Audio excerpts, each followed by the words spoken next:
What's going on there, YouTube? Gator here with 413 Outdoors. We're doing something a little bit different. We're going to be going over some of the basic guidelines of how to fish ponds you've never fished before in the middle of the woods, small little ponds. Stay tuned. Step 1, find a pond. Sounds a lot easier than it actually is. Now, there's a whole bunch of videos on this on YouTube. If there's any interest, I'll do one myself, but Google Maps is a great tool to find new ponds to fish. Now, this is actually the second pond I've been to. The first one I went to looked absolutely fantastic, had public access, ended up being a private lake. So you need to find one that's public. Don't fish private lakes. Good way to get arrested and get your stuff taken. Not worth it. Step number 2, bring a good all-around pole. Right here, I have a medium weight, fast action spinning rod, my normal spinning rod I use in all my videos. I didn't bring the bait caster because with a light rod, if you're careful, you can throw a heavier bait, but with a heavy rod, you can't throw a light bait. You're not going to be able to get any distance out of it. So bring a good all-around rod. Tip number 3, carry enough baits to cover the entire water spectrum. What I mean by that is you have top water, everything in the middle, and then you have the bottom.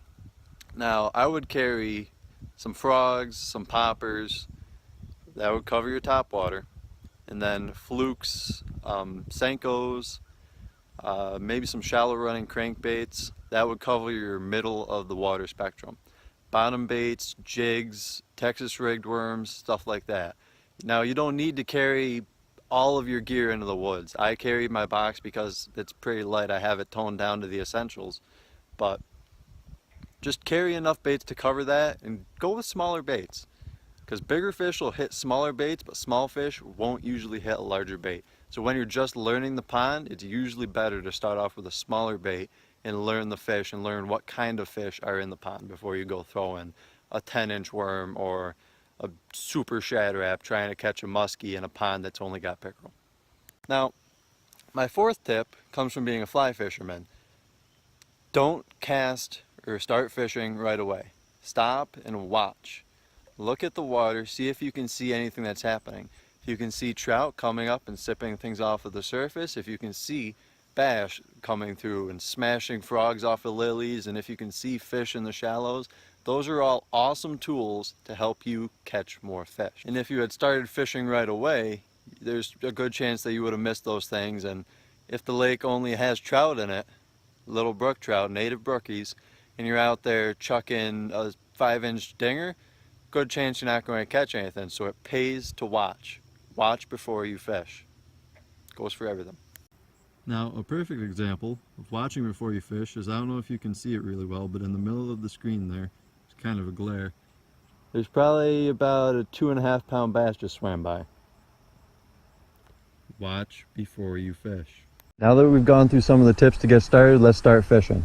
I'm starting off here with a 4-inch mini dinger, and I'm starting off with the 4-inch because, like I said, you want to start off with a smaller bait, and if you're catching larger fish, you want to work your way up. Now, I'm doing this more of as a practice what I preach, because I already saw a larger fish swim through here, so I know that there's larger fish in here. But let's give the 4-inch dinger a go. I'm going to start off fishing close, and I'm going to progressively work my way out.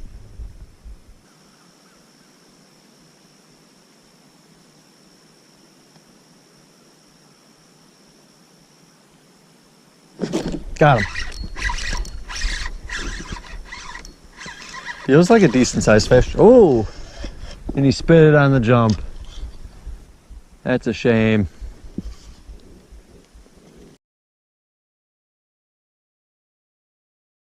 I was getting a bunch of short hits on the 4-inch dinger, so I moved over to a popper. A bit unconventional, but with all the fish that I've seen busting, I don't think we're gonna have any problem getting them to hit on this.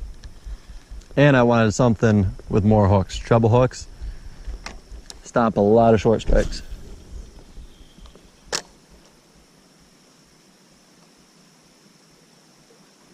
Oh, there's one already.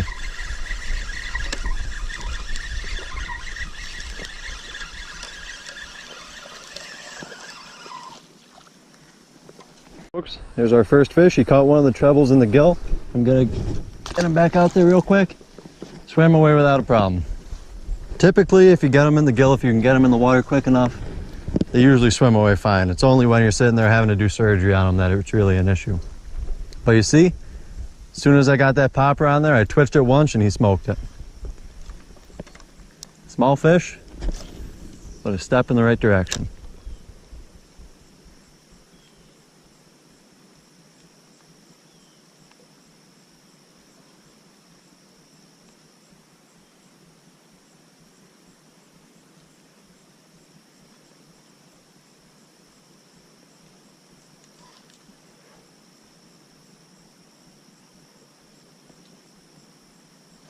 There's another one.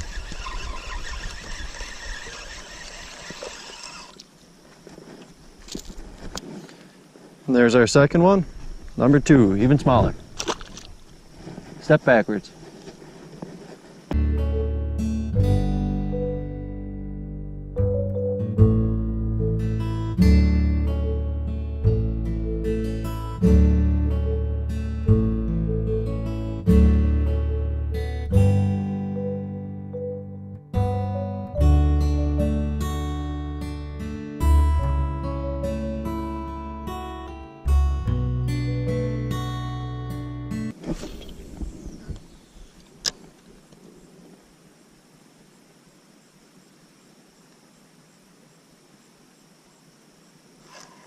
Got him.